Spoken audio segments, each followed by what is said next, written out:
주신 말씀 시편 112편 말씀입니다. 시편 112편 제가 먼저 읽고 교독하도록 하겠습니다. 할렐루야. 여호와를 경외하며 그의 계명 크게 즐거워하는 자는 복이 있도다. 그의 손을 향하여 반성하며 정직한 자들의 부와 재물이 그의 집에 있으며 그의 공의가 영구히 서 있으리로다. 정직한 자들을 평안히 지키시려는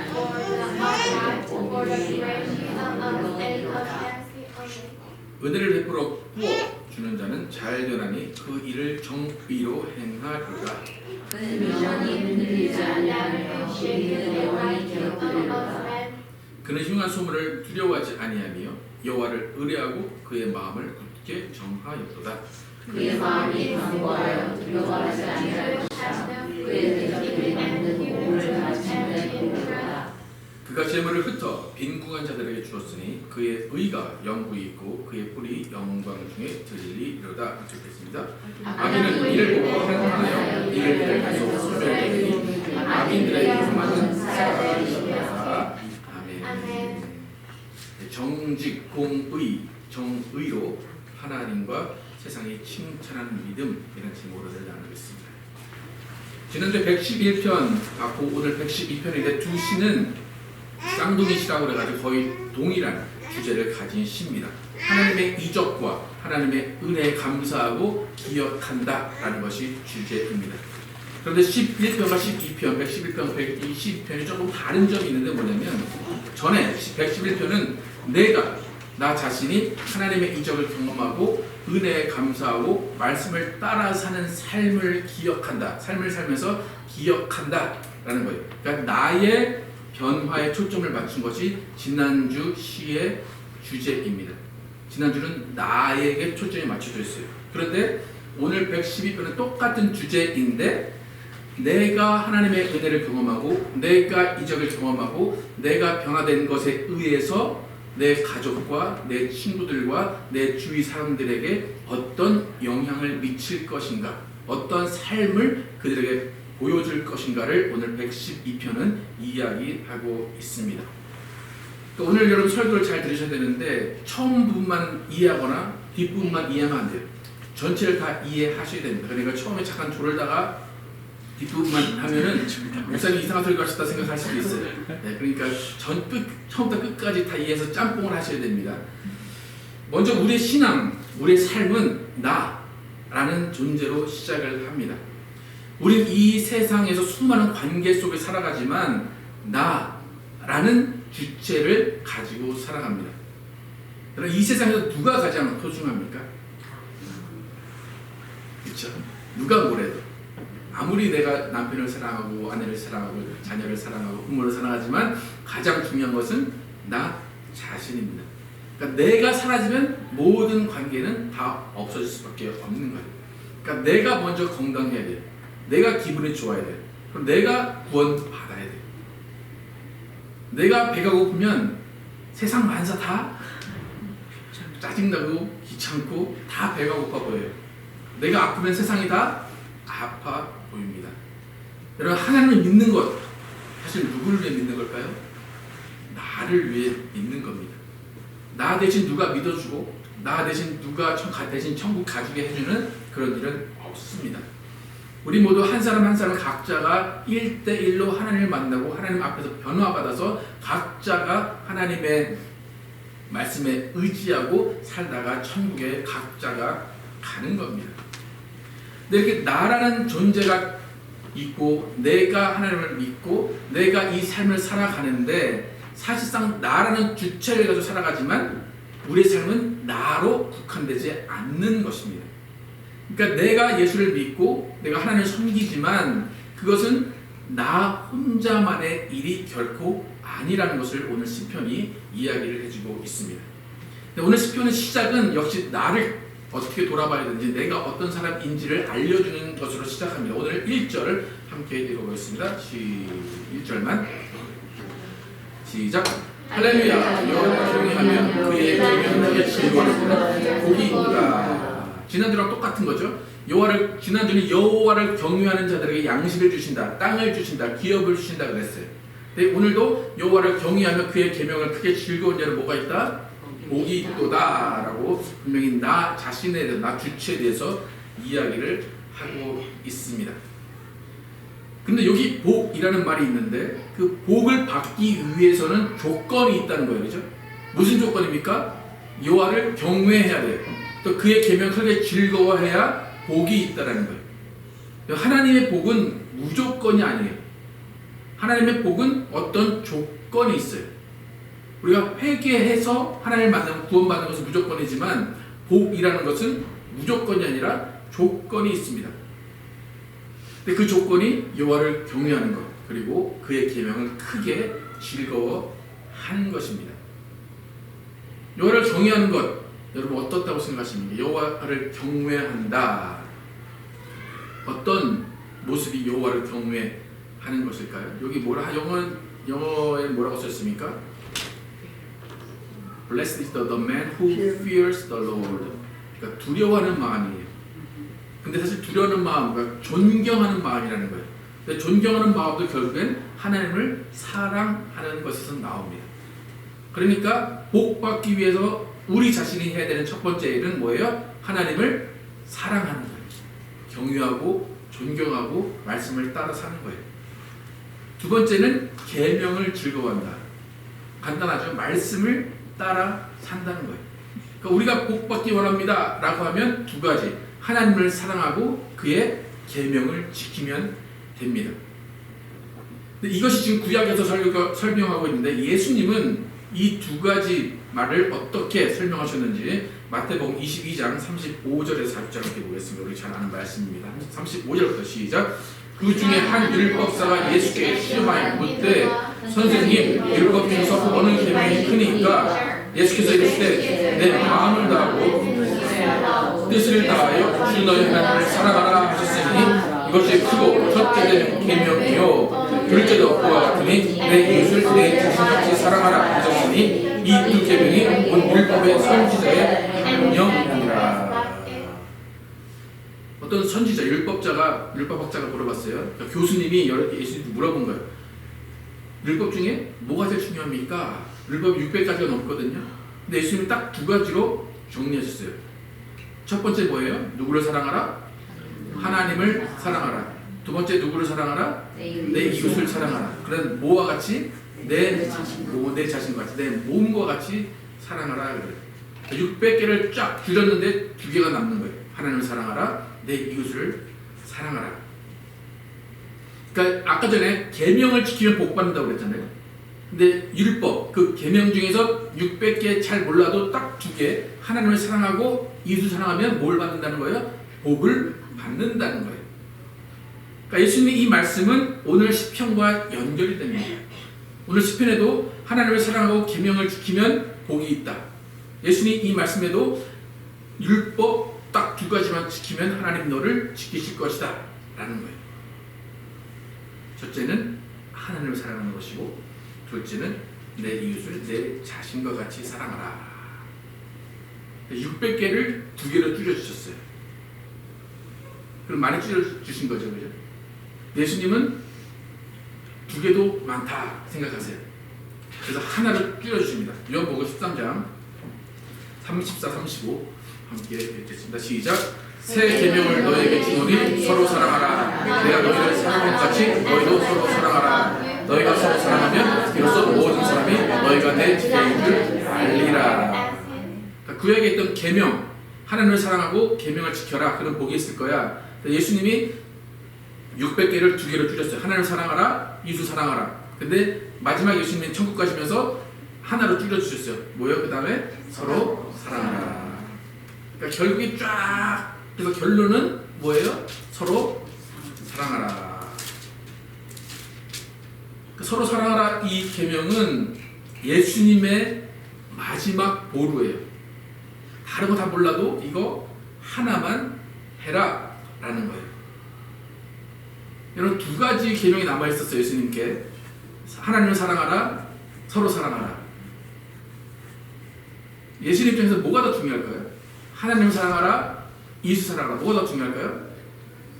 그렇죠? 하나님 사랑하는 게 더 중요할 것 같죠. 근데 예수님은 뭘 삭제했어요? 하나님을 사랑하라 삭제해버렸어요. 하나님 아버지께 허락을 받고 삭제했을까요? 어땠을까요? 분명히 두 가지 계명, 하나님을 사랑하고 이웃 사랑하라 라고 했는데 예수님은 결국 마지막에 야 하나님 사랑하지 않아도 돼, 서로 사랑해 라고 서로 사랑하라는 것 하나만 남겨 놓으셨습니다. 그렇다면 600개가 2개가 됐어요. 그러면 그 2개 안에 600개가 들어있다는 거죠. 그죠? 2개에서 하나를 줄였어요. 그러면 그 하나 안에 또 2개가 들어있다는 거예요. 그러니까 서로 사랑하는 그 말 안에 모든 의미가 다 들어있다는 거예요. 서로 사랑하라는 말을 어떻게 이해하시는지 모르겠는데, 서로 사랑하라는 것은 어떻게 생각하십니까? 여러분 부부생활 이제 오래 하신 분들은 40년, 50년 했는데 여전히 하트가 뿅뿅, 가슴이 설레고 막 남편을 보면 막 어찌할지 모르고 숨이 막히고 말이 안 나오고 막 떨리고 막 그러십니까? 언제부터 안 그러셨어요? 그런데 뭐예요 여러분? 남편을 사랑합니다. 그죠? 그러니까 사랑은 감정에 의한 것이 아니라는 거예요. 사랑은 아까 하나님을 경외하라, 그게 영어로 fear, 하나님을 두려워하라 라고 했는데 그것도 사랑에 포함되는 거예요. 그러니까 사랑이라는 말은 존경, 두려움, 그 사람을 배려하는 것, 그 모든 것들이 다 포함된 거예요. 근데 서로라는 거예요. 서로. each other, 서로 사랑하라는 거예요. 여러분 짝사랑 해보신 적 있으십니까? 여기 짝사랑 등 안 하지. 짝사랑하면 나는 그 사람을 사랑하는데 그 사람 나를 보지도 않아요. 그럼 마음이 어때요? 아프죠. 그건 서로 사랑하랍니까? 아닙니까? 아니에요. 그러니까 예수님이 서로 사랑하시라는 걸 잘 이해해야 돼. 서로 사랑하라는 것은 내가 저 사람을 일방적으로 사랑해라 그 얘기가 아니라 서로 존중하라는 거예요. 서로 배려하라는 거예요. 서로 마음을 맞추라는 거예요. 그런데 여러분 세상을 살다 보면 마음이 맞는 사람이 있고 맞지 않는 사람이 있죠. 그럼 맞지 않는 사람은 어떻게 해야 됩니까? 예수님이 서로 사랑하라 했어요. 저 사람하고 맞추려고 했는데 도저히 안 돼요. 그럼 어떻게 해야 될까요?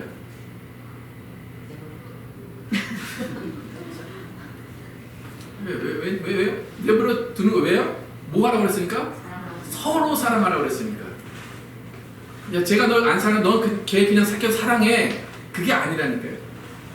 서로 사랑하라는 것은 여러분 제가 옛날에 한번 설교했던 것 같은데 저희 초등학교 때 하트를 반으로 잘라서 나무 조각 반으로 잘라서 파는 게 있었어요.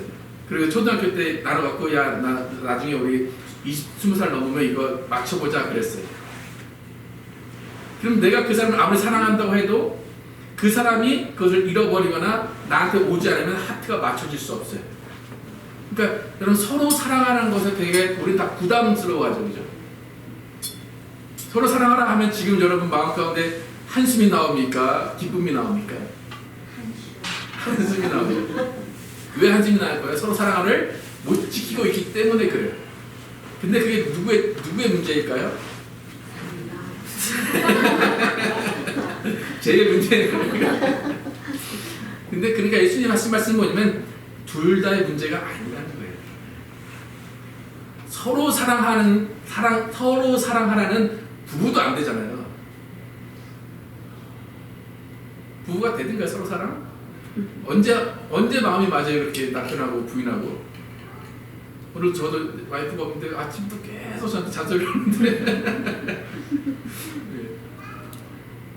왜 문을 닫고 나가냐, 왜 열고 나가냐. 남편들은 문을 열어도 왜 아내가 문을 닫으라는지 몰라요. 열어놓은 것 좀 어때? 어차피 좀 이따 닫을 건데. 근데 와이프들은 그때 닫으래요. 그럼 뭐 하고 싶어요? 남편 어디 가고 싶어요? 밖에 나가든지 갈 때 좀 화장실 가죠. 그게 서로 사랑하는가요? 서로 사랑하라는 것은 사실상 될 수가 없는 거예요. 그런데 하라고 하세요. 그러니까 깨닫은 마음의 부담을 가지고 사는 겁니다.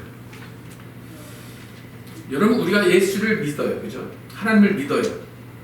근데 하나님이, 예수님 좀 아까 하나님을 사랑하라, 이웃을 사랑하라 두 개 중에 뭘 없앴다고요? 하나님 사랑은 없었어요.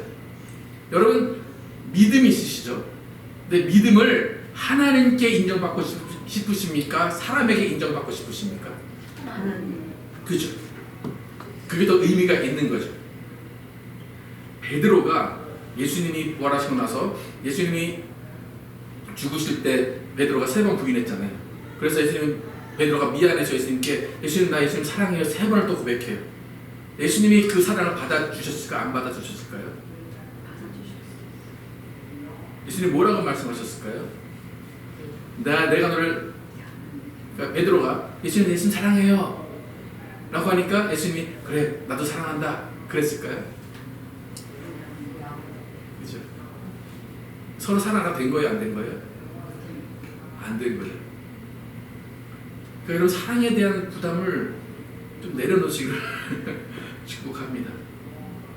그런데 예수님 말씀하신 의도가 뭐냐면, 예수님, 나 예수님 사랑해요. 그런데 베드로에게 내 양을 먹이라, 내 양을 치라, 내 양을 먹이라 3번을 말씀하세요.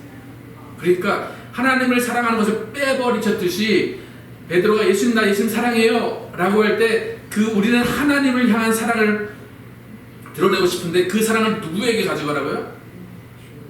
내 이웃에게, 내 양에게. 그러니까 여러분, 아무리 하나님의 사랑을 고백해도 하나님 그 사랑 받아주세요, 안 받아주세요? 안 받아주세요. 그래, 마음은 알았어. 근데 안 받을게. 그 대신 네가 나를 사랑하는 것 누구한테 하래요? 이웃에게 해. 내 양들에게 해. 그거예요. 근데 우리는 그것을 만족하지 못해요. 우리는 하나님만 사랑하고 싶어요. 하나님께만 기도하고 싶고 하나님과만 친해지고 싶어요. 저 사람과 별로 친해지고 싶지가 않아요. 여러분, 베드로는 교회의 반석이 되는 말을 하는 사람이에요. 그래서 네 반석 위에 내가 교회를 세우겠다라고 하셨어요. 그렇다면 교회가 해야 되는 일이 서로 사랑하라인데, 그 서로 사랑하라의 초점은 누구에게 있다는 거예요? 이웃과 다른 사람들에게 있다는 겁니다. 여러분, 다시 한번 제가 질문해 드릴게요. 교회는 하나님을 사랑하는 곳입니까? 서로 사랑하는 곳입니까? 네. 이게 되게 중요한 관점이에요. 우리가 하나님을 사랑하지 않는다는 게 아니에요. 사랑해야 돼요. 근데 그 사랑을 하나님은 어떻게 보고 싶으시다는 거예요? 이웃을 사랑하고 서로 사랑하는 모습으로 그 사랑을 보겠다는 거예요. 근데 이웃을 사랑하지 않나, 교회가. 그럼 하나님은 어떻게 생각하시는 거예요, 이제? 아, 네가 나를 사랑하지 않는구나. 아니, 하나님께 헌금 이렇게 많이 했고, 이렇게 하나님께 기도 많이 했고, 이렇게 예배 많이 하고, 이렇게 말씀 많이 읽었는데 하나님 사랑하는 거 아시잖아요. 근데 이미 말씀하셨어요. 내 양을 먹이라, 내 양을 치라. 그게 나를 사랑하는 거야. 그렇게 말씀하셨습니다. 예수님이 우리를 위해서 목숨을 버리셨어요. 우리를 위해서 그의 모든 것들을 버리셨어요. 그 모습이 누구를 사랑하는 모습이에요? 하나님을 사랑하는 모습이에요. 그리고 하나님은, 또 예수님은 우리가 예수님의 제자로 살 때 믿음을 인정해 주세요. 교회 안에 서로 칭찬하고 서로 사랑하는 그런 어떤 좋아하는 모습, 그 모습이 아니라 예수님이 말씀하신 제자의 모습은 이웃을 섬길 때 너희가 나의 제자구나 라고 말씀하시는 거예요. 여러분, 지금 교회의 모습 한번 돌아보시기를 바랍니다. 우리 교회도 다 포함됩니다. 지금 교회의 모습 어떻습니까? 하나님 사랑은 너무 잘해요. 그런데 세상이 우리를 예수님의 제자로 봅니까? 아니면 뭐로 봅니까? 세상이 너 진짜 예수님 잘 믿는 예수님의 제자구나, 그런 소리 들어보신 적 있으십니까? 무슨 도교라 그래요? 우리 기독교인데 그 얘기 뭐예요? 야, 니네 예수님 제자 아니잖아. 그래요. 예수님이 뭐래요? 뭐 하면 너희가 내 제자인 줄 알리라? 서로 사랑하라. 나한테 잘하면 세상이 너희를 내 제자로 볼 거야. 그게 아니에요. 너희가 서로 사랑하면 돼. 서로는 교회만이 아니라 이웃, 다른 사람들에게 잘하면 그 사람들이 내 제자로 너희를 볼 거야. 그렇게 말씀을 하십니다. 다시 한번 질문할게요. 하나님 사랑하는 게 쉬워요? 이웃 사랑하는 게 쉬워요? 그러니까 예수님은 그래서 뭐 하지 말래요? 하나님 사랑하지 말래요. 쉬운 거 하지 말래요. 뭐 하래요? 어려운 거 하래요. 여러분 뭐 하고 싶어요? 쉬운 거만 하고 싶죠. 나 하나님만 사랑할래요. 근데 아니야, 안 받아줄게. 안 받아줘. 절로 가서 서로 사랑해. 그러는 거예요. 그러니까 우리는 결국에 뭐냐면 어려운 일을 하라는 거예요. 그럼 교회의 목적은 뭐냐면 세상에다가 나는 예수님의 제자야 라는 것을 보여주기 위해서 교회가 존재하는 거예요. 교회의 목적은 뭐라고요? 우리가 예수님의 제자인 것을 세상에 보여주기 위해서 교회는 존재하는 거예요. 하나님을 사랑하기 위해서 존재하는 게 아니라는 거예요. 하나님이 우리가 하나님 사랑을 다 아신다니까요. 그런데 그걸 어떻게 드러내라고 계속 제가 반복하는데 이웃을 사랑하라는 거예요. 그러니까 우리가 교회에서 암만 우리끼리 친하게 지내고 암만 우리끼리 막 모여서 기도하고 우리끼리 말씀 봐도 하나님은 너 나를 사랑하는구나 그렇게 인정하실 수가 없어요. 예수님 말씀하신 서로 사랑하라 그 목적은 세상 사람들이 너희를 예수의 제자로 인정하게 하라라는 거예요. 이런 교회가 서로 사랑하라라는 것을 이야기하는데 세상이 그것을 납득하지 못하면 우리는 말씀을 지키고 있지 않은 거예요. 오늘 시편이 그 이야기를 하는 거예요. 제가 오늘 시편을 설명하기 위해서 계속 장황하게 이야기를 했는데 오늘 시편이 세상이 납득할 만한 크리스찬이 되라. 세상이 납득할 만한 교회가 되라 라는 거예요. 근데 오늘 시편에서 세 가지 단어를 집중해서 이야기하고 있어요. 세 가지 단어가 뭐냐면 정직해라는 거예요. 그리고 정의로워라는 거예요. 그리고 공의, 의로워라는 거예요.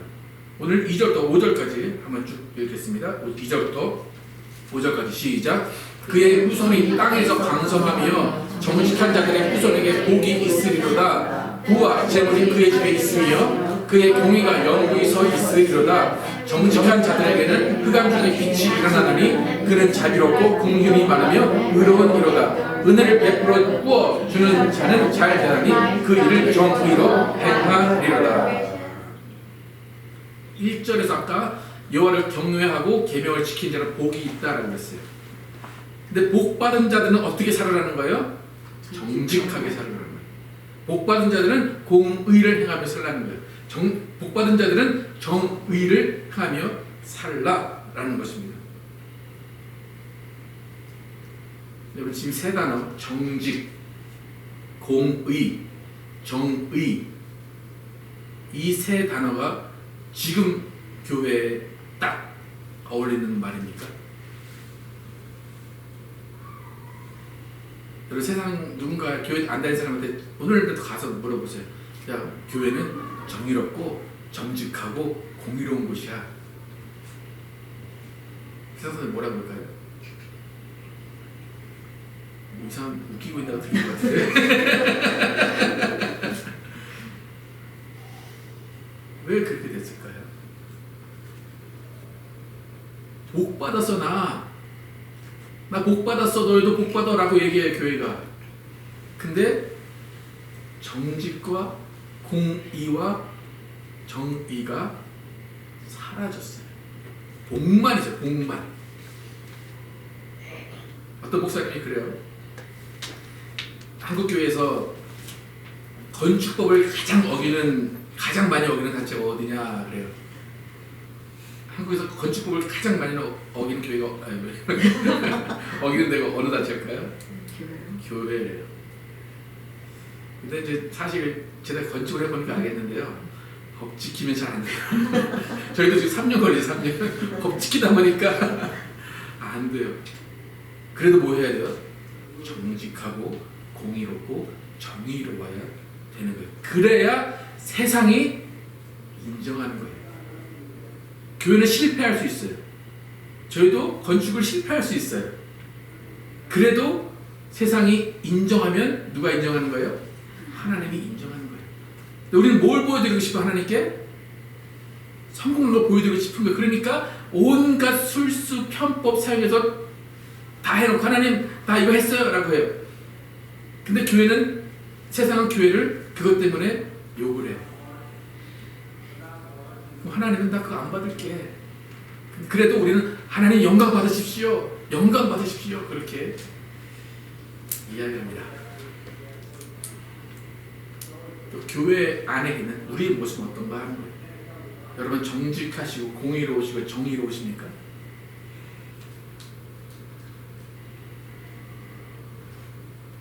정직, 공의, 정의만이 우리의 살 길입니다. 그것이만이 우리가 하나님께 인정받는 길입니다. 그래서 오늘 이 시편이 뭐냐면 정의롭고 공의롭고 정직한 자들의 후손은 복이 있다라는 거예요. 여러분 자녀를 위해서 기도하시죠, 그죠? 자녀에게 복이 있기를 원하고 건강을 원하고 그럼 뭐 하면 된다고요? 세 단어? 정의, 공의, 정직. 그것이 하나님이 원하시는 교회의 모습, 크리스천의 모습입니다. 그것이 바로 서로 사랑하라 라는 모습입니다. 그래서 하나님이 원하시는 교회, 예수님의 제자의 모습이 무엇인지 오늘 본문 마지막 부분을 읽고 설교를 마치겠습니다. 7절부터 10절까지 시작. 그는 흔한 소문을 두려워하지 아니하며 여호와를 의뢰하고 그의 마음을 굳게 정하였도다. 그의 마음이 견고하여 두려워하지 아니할 것이라. 그의 대적들이 받는 보응을 마침내 보리로다. 그가 재물을 흩어 빈곤한 자들에게 주었으니 그의 의가 영구히 있고 그는 우리 영광 중에 들리로다.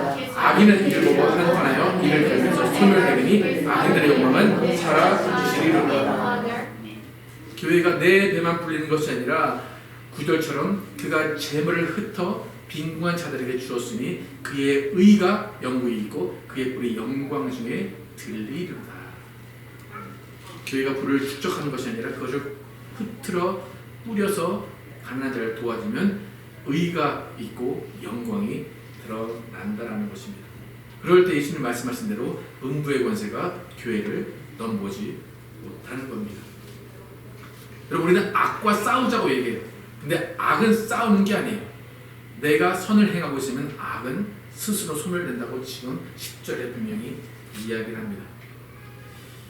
여러분 교회를 사랑하십니까? 예수님을 사랑하십니까? 하나님을 사랑하십니까? 그러면 세 단어밖에 없습니다. 정직, 정의, 공의입니다. 여러분 책상 앞에 여러분 싱크대 앞에 붙여놓으세요. 정직, 공의, 정의 세 가지 붙여놓으시기 바랍니다. 여러분 하나님을 사랑하는 마음으로 이웃을 사랑하시기를 축복합니다. 이웃에게 경건한 모습, 또 조심스러운 모습, 그들을 배려하는 모습을 보이시길 축복합니다. 그 길이 교회가 살 길이요 크리스천이 살 길입니다.